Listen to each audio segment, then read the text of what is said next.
1.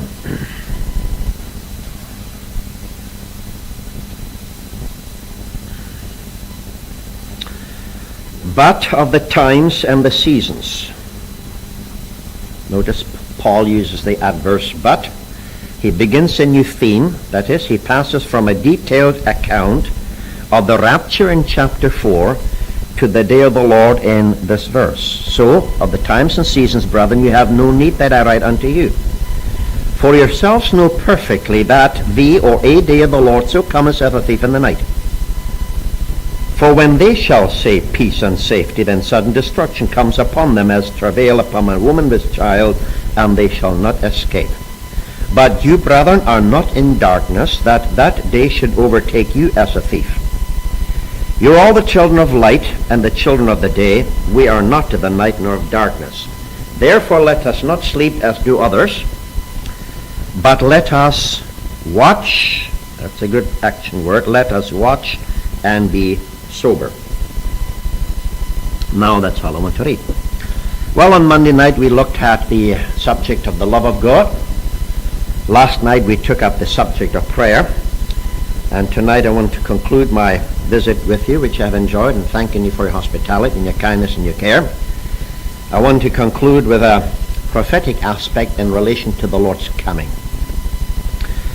Now, brethren, I think we should exercise ourselves and keep this blessed hope before us all the time. The hour is near, the time is late, and if conditions in the world, in the international scene, indicate not the rapture, but there are no signs in connection with the rapture. All signs, if there are such signs, have to do with the coming of the King to set up his kingdom. So we shall look at it in a threefold aspect. We're going to look at broad periods, as Paul points out in verse 1. We're going to look shortly at the international scene that is shaping up very quickly. And then the latter part of the meeting, I'm going to concentrate on what has taken place in the land of Israel, significant movements, particularly a movement that would have been unthinkable even 20 years ago, and that is the desire and the purpose of at least a devoted part of Jewish Orthodox people to rebuild the temple. How far they're at and what they have accomplished so far, and certain problems in connection with the rebuilding of the temple, because that is one of the last signs that would indicate the King is coming, because Paul points out in this second epistle that there will be a tribulation temple, and that is in perfect line with Daniel's prophecy as well as with the Savior's utterance. There will be a tribulation temple, and the Jews right now, they'll be glad to have any structure as long as they can revert back to the Levitical sacrificial system.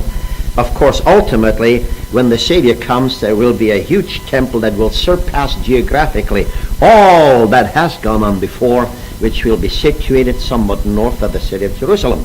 But this is not my subject this evening. Now, I have, if you pardon the personal reference, I have spiritually benefited from thinking about the Lord's coming every day. Oh, yes. Now, I know the hustle and bustle and the legal claims of life are such that sometimes you hardly have time to bless yourself, never mind thinking about the Lord's coming. My brother has helped me tremendously, so that every day, and if there are days I don't think about the Lord's coming, there are days when I think about the Lord's coming continually. So you learn to regulate, you learn to relate everything to that blessed event, and it gives you a different dimension. It will help you to become a pilgrim. Help you to recognize that very soon we shall enter the eternal realm. I'm not setting dates when he's coming. That's certainly out of my sphere altogether. So you relate everything to that blessed event. So when a number of years ago I had a series of gospel meetings, and my room was in the basement. It doesn't matter where I am, basement, second floor, third floor, fourth floor, whatever.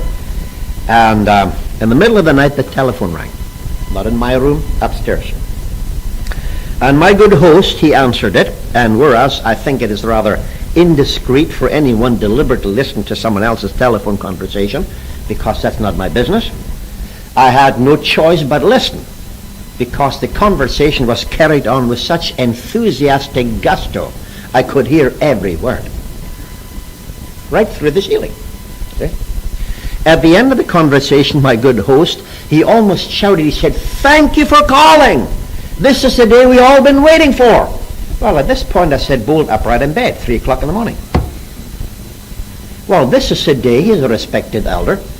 This is the day we all been waiting for. I was quite convinced that the Lord would come that day. Well, what else?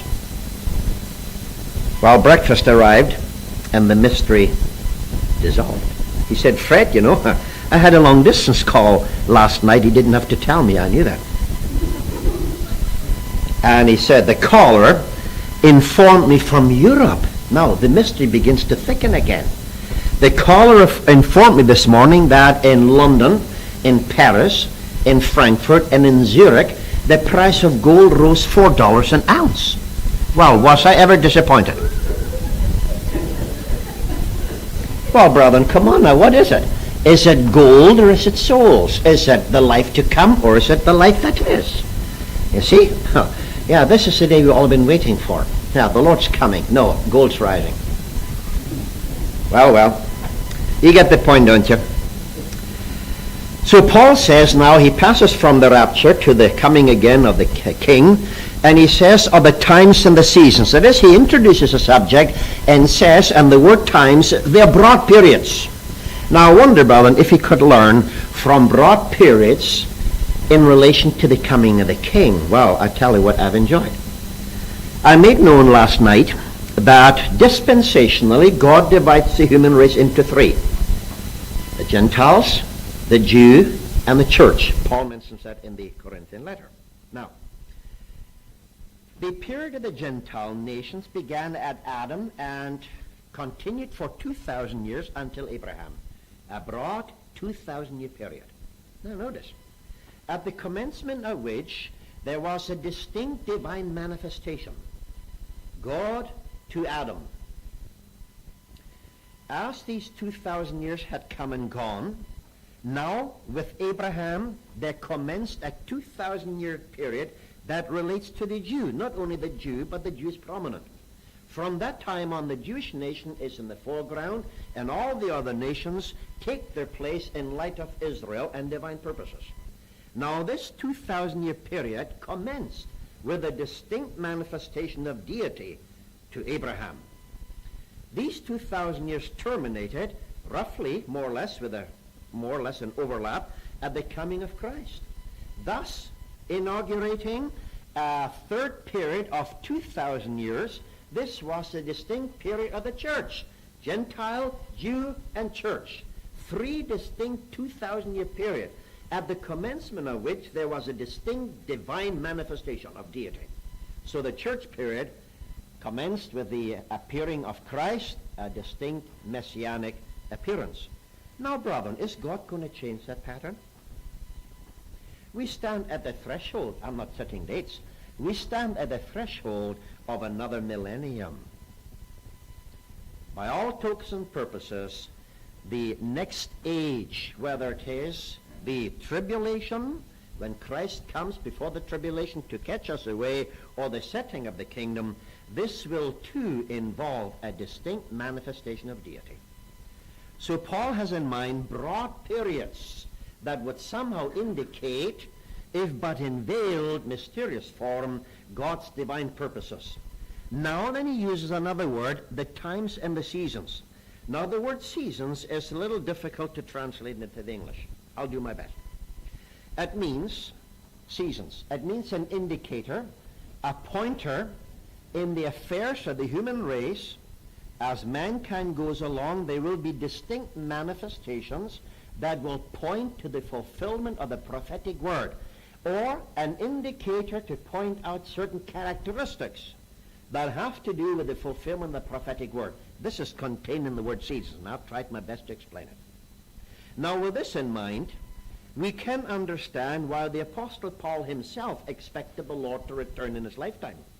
For you see, in this very epistle, he does not state a fact. He states expectation. He doesn't state a fact when he says, we shall be changed. He includes himself. Expectation, not necessarily fact. Why? Because in Paul's day, The existence of the Roman Empire had distinct features of the anti-Christian system. So the early apostles thought, well, here is a pointer that fulfilled the prophecy in Daniel, and we have the characteristics of the anti-Christian system. The Caesars were called gods. Their letters were called epistles. Their appearance in any provincial town was called a Perusia, and so on. And New Testament Christianity and imperial Rome on a distinct collision course.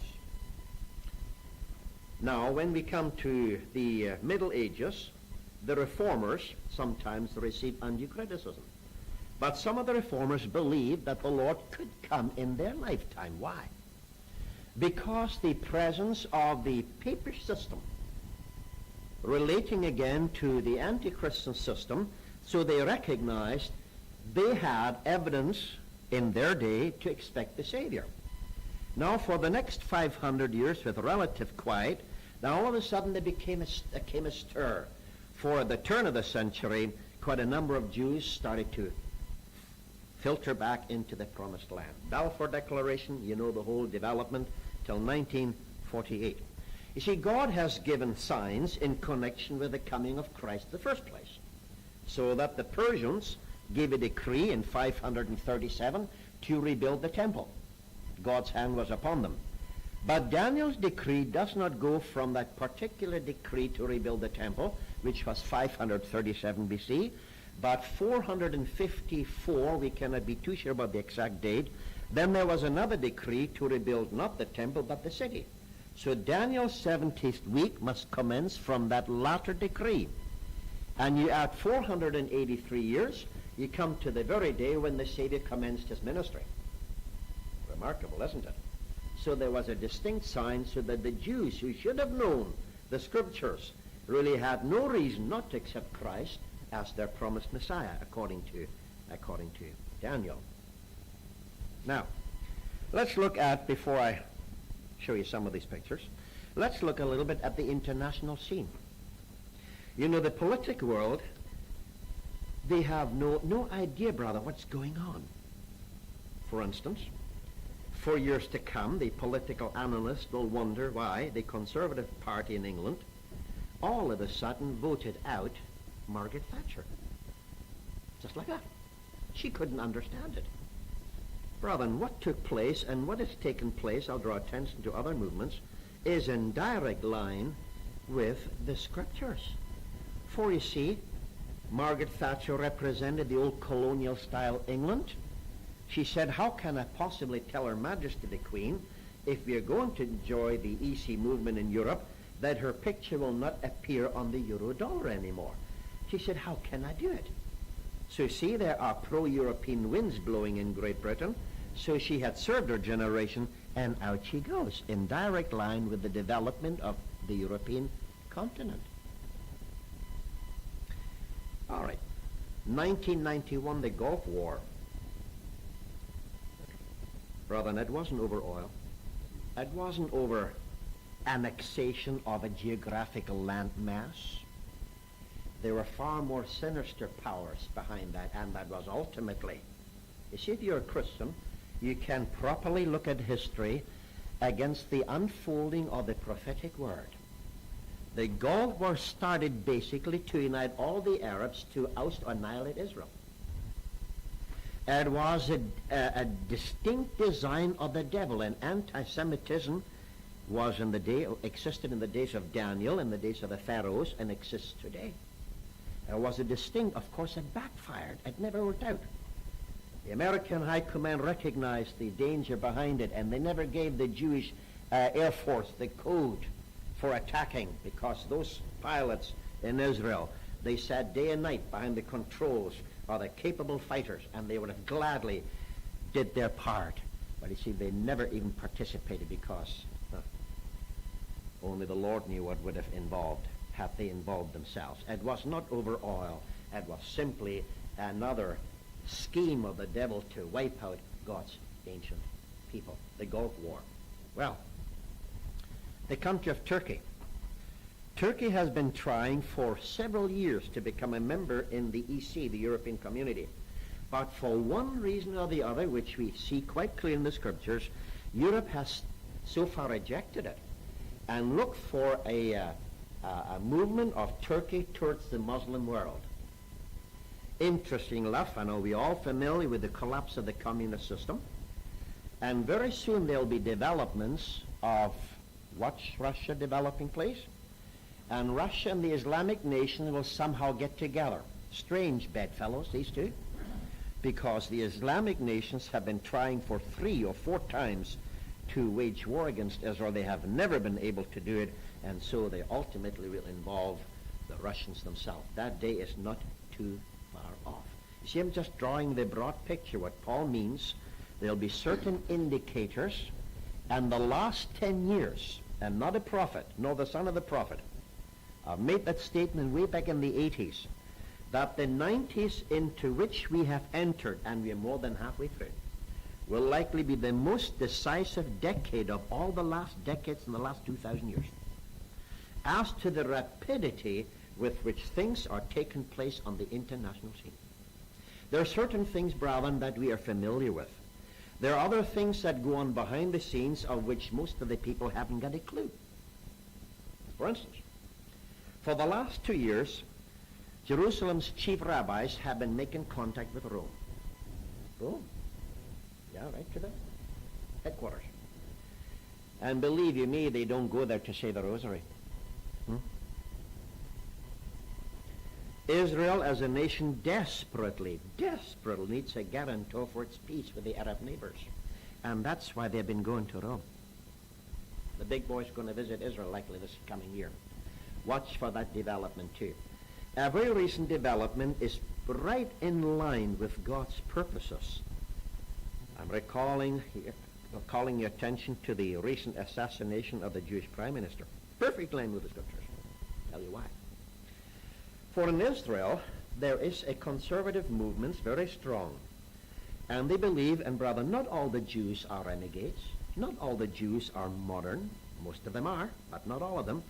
They believe in the ancient Abrahamic Noah and the Noah covenant. They know that their land was given unconditionally to them. And they see a present national policy in Israel that's very dangerous.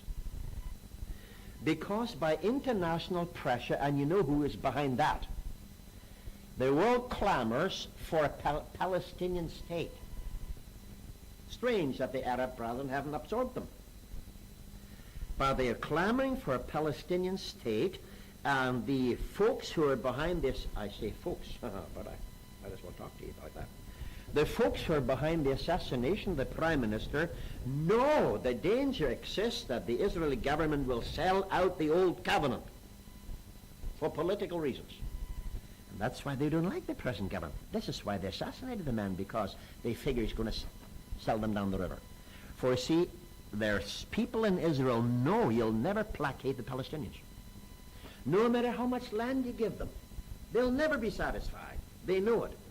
And if they get the West Bank and make it their state, or enlarge the Gaza Strip, then Israel is in an impossible position to defend herself conventionally. They know that. Oh, there's mighty movements, just like a boiling kettle in the Middle East. Now we understand. Now Israel will have no other choice, and brethren, it's going to happen some of these days. They have no other choice in the event of war to go nuclear. And that's exactly the scenario which you have, although in veiled form, in the Old and the New Testament. Samson concept. All right? If they're coming at us from every angle, we're going to take the whole bunch with us. And they're ready to do so. And that's exactly the scenario. All right.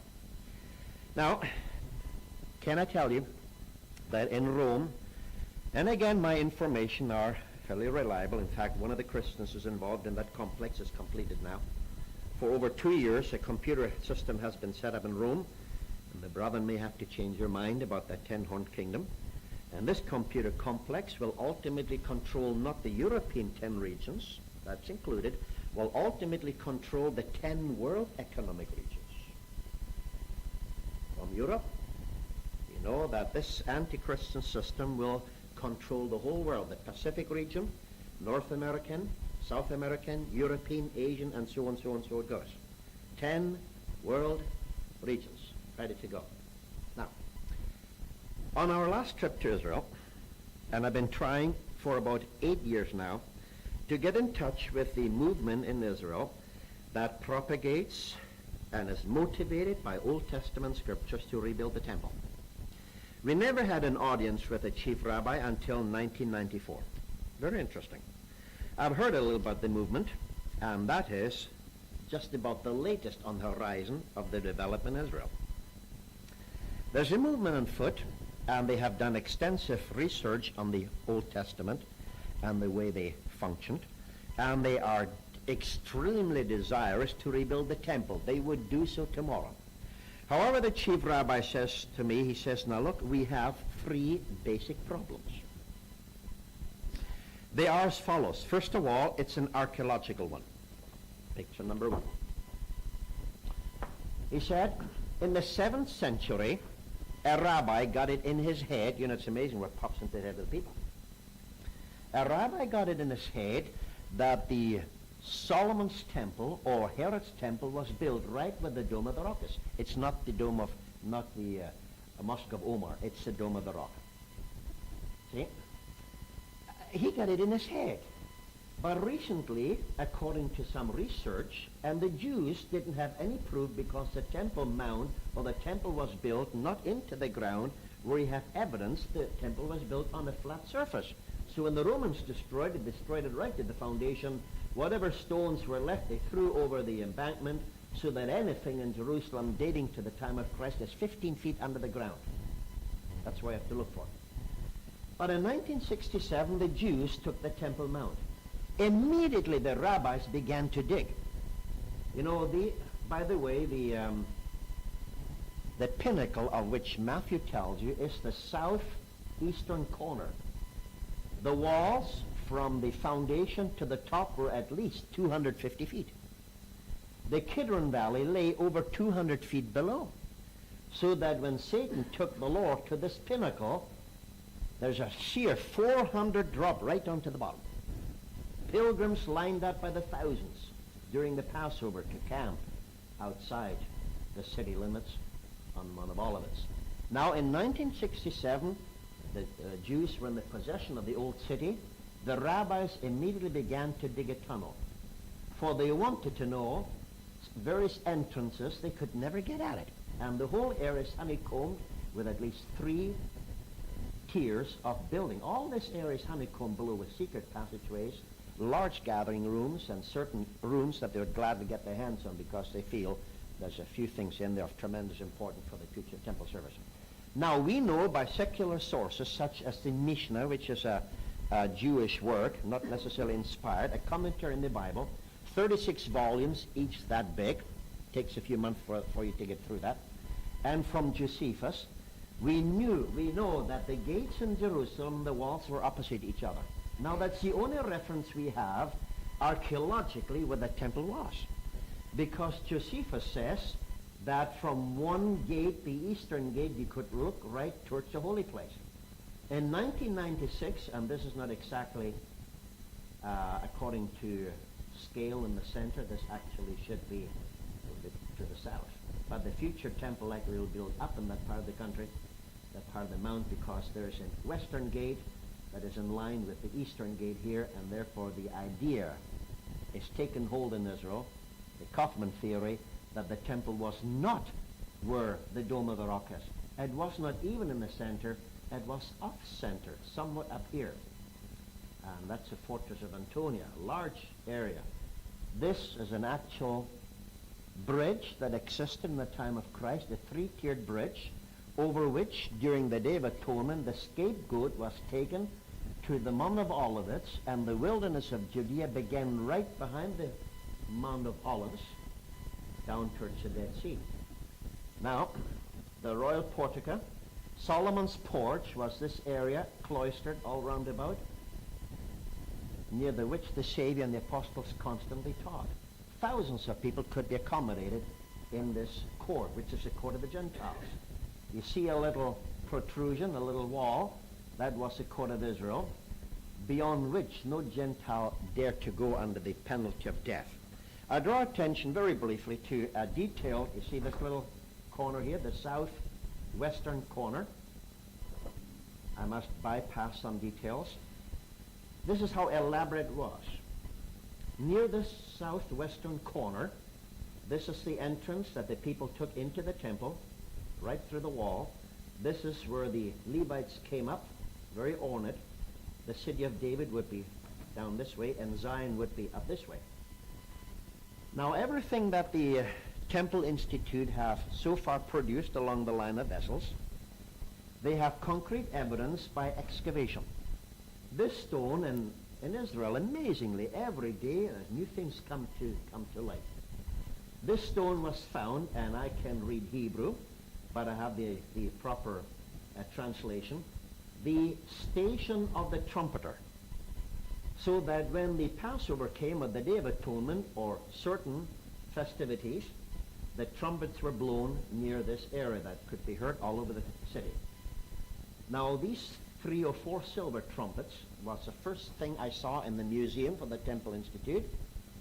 And Moses never left any dimensions as to how long they were and the diameter. So the Jews had to go to the city of Rome, where on the Titus Ark there is a replica, or the masons put in these 2 trumpets, spoils of the Romans, and they measured them, and according to what they saw in Rome and the Titus Arch, they finished these silver trumpets. They are not on this rack anymore. They're in glass, so they're ready to go. Out of the 95 vessels that are used in temple services, in 1994, 65 were ready. I know Ezra mentions over 5,000 vessels, but these included the utensils which the priests used in their daily work. But for the actual temple services, there were only 95. Out of these, likely most of them are ready. And if the Lord opens up another visit to Jerusalem, I'm going to inquire about the others. Here again is a picture of the temple area, Herod's palace, the upper city as it was in the days of Christ, the second set of walls. Well, maybe I should take time to point out, Herod's place was more fortified towards the city than outside, because Herod was not a Jew. The Jewish people hated him because he was a man of money and a man of influence. He tried to curry their favor by rebuilding the temple, but still the people hated him, so he was more afraid of the Jewish people than of the outsiders, heavily fortified. Now you come into what we call the holy place. Not the holy place, pardon me, the outer court. That's one of the vessels that is ready, holding quite a number of gallons of water. For remember that each priest, as he in the morning commenced his duties, according to his course, he had to undergo a bathing, a complete bathing.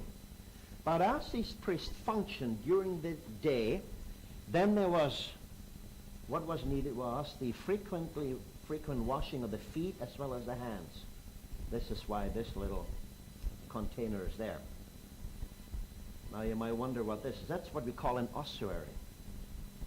When ground was broken just about 2-3 years ago in the upper city, they came upon an old abandoned graveyard, and this is what we call an ossuary that contains the bleached bones of VIP persons. And this inscription says Caiaphas ben Shimon. And the Jews are guardedly optimistic because only important persons were exhumed and their bones washed in lime and put to rest in one of these things, or the size of this platform, when you have this high, that this very likely is the high priest that condemned Christ, because his name we know was Caiaphas, the son of Shimon. They're guardedly optimistic. All right, that's Jerusalem in the days of David, before the Temple Mount that was built up here. All right, now we're coming to the outer court. And this is one of the vessels that is of copper. It has a little round base, and this vessel will be used to catch the blood of the morning sacrifice and the evening sacrifice when a lamb will be offered. The priest must not set it down. The blood is not allowed to coagulate.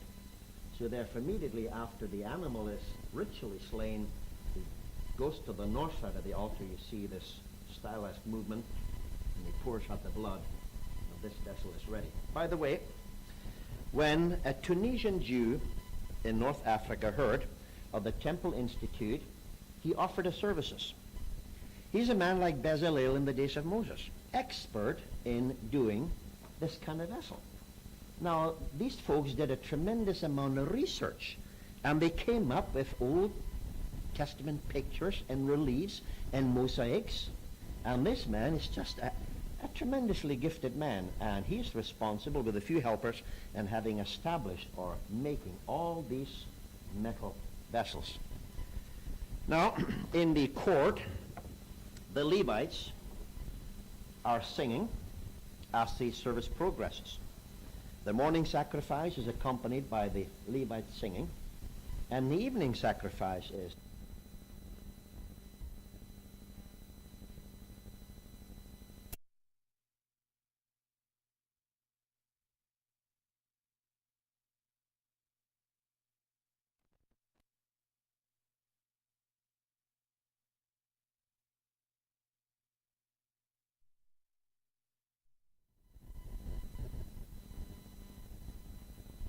They found out about the Temple Institute. They offered their services.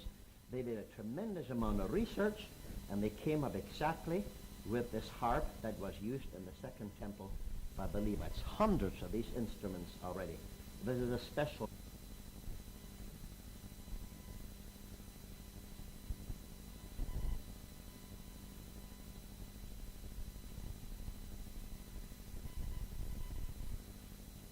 Priest, accompanied by one or two Levites, would go into the holy place, and it was his responsibility to trim the branches of the lampstands. And this is a vessel, part gold, part silver. It looks like a shaving brush. You may see it from there. And this will be used in trimming. This is a trimmer, and this will be used in trimming the lamps each morning, the wicks and so on. A silver shovel for to remove the ashes of the little altar, where each morning and each evening the priest goes in with a handful and puts frankincense upon the altar, what we call the golden altar, certainly not in the most holy place. This table was found intact in one of the excavation sites in Jerusalem. That was a ritual table where the sacrifices were prepared, because it must not be wood. Wood will absorb bacteria. It had to be stone, almost like marble. There's a replica, which I have seen many times, of the whole city of Jerusalem, financed by a Dutch Jew, cost him several millions of dollars, but it gives you a true perspective. This is only a partial view, a true perspective of what Jerusalem looked like in the days of Christ. The temple, the valley, the cheesemakers, the hippodrome, the upper city where the priests were, and down the city of David, fortress of Antonia. And if you read the Old Testament and see this replica, you can just put it all into your mind the way it is. That's on the grounds of a hotel, not far from Mount Scopus. Now here again, we're in the holy place. And this vessel, solid gold, that would contain the handful of the spices, according to Exodus 30:31. Again, the Jews found, and excavation goes on all the time, they found two coins. On the one on the face is a stylized vessel that they used in the days of the Second Temple. The back of the coin shows one of the plants from which the ingredients was made, stacte, onyx, and frankincense, and so on. This vessel contains a little bell. As the Levite or the priest moves into the holy place, you can hear where he is, and even as he comes out. Beautiful. You can see almost a little North African influence in architecture in the building. And the rabbi told me, we're not just too concerned about the style, we just want to get it as close as to what they had in the Second Temple. None of these vessels are left, because the conqueror or the Romans took it, likely melted it down, and they are no more. But here's a little evidence, and they fashioned it according to what they had in these coins. Now here's an interesting piece, and that should catch your eye. That's a lampstand, 7 feet high. One piece of gold, 10 million American dollars. So ready? I didn't see the original. That's on the Lock and Key. I saw the replica, which is gray, all right? $10 million, 7 feet high. 1, 2, 3, 4, 5, 6, 7 branches for religious use. Then they have an 8-branched lampstand, which is used for secular use, Shabbat, or certain festivities. This is a vessel that would contain 2 quarts, gold, solid gold. 2 quarts of purified olive oil that are being poured into those branches each morning at night. These are the wicks that have to be trimmed. Again, the construction of this lampstand, of which there is a picture in the Titus Arch, but they got it from, you can see it from the distance. 2 little pieces of stone upon which are, that's the lampstand here too, the way they had it carved. And so they took the measurements as well as the dimensions from this archaeological excavation piece. $10 million. That thing is ready to go already. And so are quite a number. Now here is a very interesting piece. And that too is solid gold. Has a North African style. And that will be used on the day of Tabernacles, the Feast of Tabernacles, when, according to the Old Testament, and the New Testament is mentioned, I think, in the Gospel of John, when there will be a joyful procession that commences at the temple, hundreds of Levites and priests, they take this, and it contains about a half a gallon, and they go down to the spring of Gihon. The spring of Gihon is down in the city of David. That's where King Solomon was crowned. And right now the spring is 30 feet below ground, but you can go to the mouth of the cave, and if you're very quiet, you can hear the water just running down. And in the days of Hezekiah, when Sennacherib came to lay siege to the city, they had to camouflage the spring of Gihon, because in the Middle East, water is just as precious commodity, almost as gold. So they camouflaged the city, but Hezekiah faced a problem. How am I going to get the water into the city? So he began to dig. He had hundreds of workers, and now get a hold of this. Without any laser, without any modern technology, he dug under solid rock 1,600 feet. From the spring of Gihon outside the city, down near the valley of Kidron, he dug a tunnel, making allowance for gravitational flow, which say, how did they do it? And an S-curve to the pool of Siloam inside. Now, if you're very brave, and if you ever get to Jerusalem, you can go the length of this tunnel, of course with a lamp preferably, as long as you're not claustrophobic, and you can actually see Hezekiah's men's chisel marks. That tunnel is about 8 feet, sometimes 6 feet high. It's about 2 feet wide, and you just wade in water, and you can actually see. Then you come to a point where you see a little indenture in the wall. And the French, who discovered it over 100 years ago, they found an original Hebrew inscription right on the wall. When they were commenced, how many men were involved, and how long it took. And these men, starting from Gihon to the pool of Siloam, when they met, they were only 2 inches out. Isn't that amazing? I can walk through this tunnel. So here's a joyful procession which will be undertaken in the future about the Tabernacle Feast. And this water will be got from the spring of Gihon, carried up to the temple. And this is a gold and silver vessel with a little spout. And the water will be emptied gradually and drip down onto the sacrifice of the people.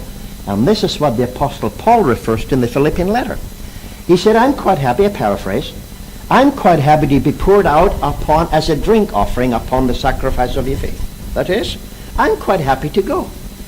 And if it means that for the sake of the gospel I'll be killed, it's just like a drink offering. For the drink offering expresses the delight of the offerer. So here it is. So all these things are going on in the land of Israel. And brethren, the time is right. The time is ready. Each day there seems to be a different excavation. They have uncovered near the old Wailing Wall about 10 years ago. A wealthy American Jew dug the foundation for his 3-tier house. and he came upon some burnt timbers. Immediately called the archaeologist. And when they go to work, it's really comical to watch. They go to work not with a shovel and a pickaxe. They go to work with a toothbrush and a teaspoon. And they found remnants of an old burned house dating to the Roman conquest of the city. They found one room perfectly intact with chairs and tables, and they left it the way they found it. Now it's declared a museum. You go in and you sit there, and everything in the days of Christ was 15 feet below the ground because of the rubble that accumulated. Jerusalem had been taken in war for 27 times. That's interesting. There you sit, and you can actually see the debris, burned timber. You can see nails and all the evidence, the way the Romans left it when they burned the city, 15 feet underground. Now, there's an area that they take you to. Oh yes, by the way, I haven't got time to touch on that. Let's get back to the conversation we had with the rabbi. He said the first problem is an archaeological one. We don't know where the temple was exactly, but bit by bit they come now to the conclusion that it was really up to the north. He said the second problem is a political problem, and that is Jordan, the nation of Jordan. They are the custodians of the Temple Mount. They are responsible to maintain the Dome of the Rock. And since then, of course, there has been established some kind of a peace between Jordan, because they need to settle the issues about the Jordan River and fresh water. And also, ultimately, they'll hammer out a deal. It's my own conviction that there will be representation of the three chief world religions. You see, the whole world knows that this is the most expensive real estate in the world. That's also the most volatile world, where number 3 could easily erupt over this 1,000 square piece of ground. My conviction is that Jerusalem likely will be internationalized, and there will be representation of the Judaistic religion, the Muslims, and Christianity. Now, in light of this, supposingly the temple was here, we have reasons to believe, then let's just in closing read Revelation 11 verse 1 to 3. Because that's a tribulation scene. Revelation 11 verse 1 to 3. There was given me a measuring reed like unto a rod, and the angel stood, saying, Rise, measure the temple of God, and the altar, and them that worship therein. But the court which is without the temple leave out, and measure it not. For it is given unto the Gentiles, and the holy city shall they tread under foot 42 months. Wow. So you can readily see that the day will come when God will not acknowledge this part on the right of my hymn book. That's exactly where the Dome of the Rock sits here. So should there be international pressure, the Jews technically, although the Jews hate this Dome of the Rock, you can understand why. Technically, the Jews can build their temple. God in the tribulation will not acknowledge this area, because that will be the court of the Gentiles. And God will not acknowledge it. Be it as it may, that's the political problem that is still in the way. And the last one, he said, is a spiritual problem, and that is, in order to commence anything, we need the ashes of the Retever. Now, that's a different subject. I trust you're familiar with it. Numbers chapter 19. I personally know the man who for a number of years has looked for the ashes in the wilderness of Judea and the Qumran caves, and he hasn't found them yet. However, what they have found is a flask of anointing oil. That's another subject too. However, the chief rabbi says, even though the literal ashes are found, how do we know that these are the genuine ones? He said, we're not too concerned about literal ashes, but right now we're trying to produce a Retever, and I saw the evidence of it. About 2 years ago, they came quite close. They haven't got there yet. But all over the land of Israel, in kibbutzim, that is, community co-op farms, they've been trying, and they have nothing to lose. You see, it's no waste, but they're trying to produce a red heifer. As soon as this animal is found that has to be perfectly red, no gray, no white, no black hairs, that will be the signal for us to commence. They cannot commence. They've got the money to go ahead. They've got the real estate, the international pressure, Muslims, the presence.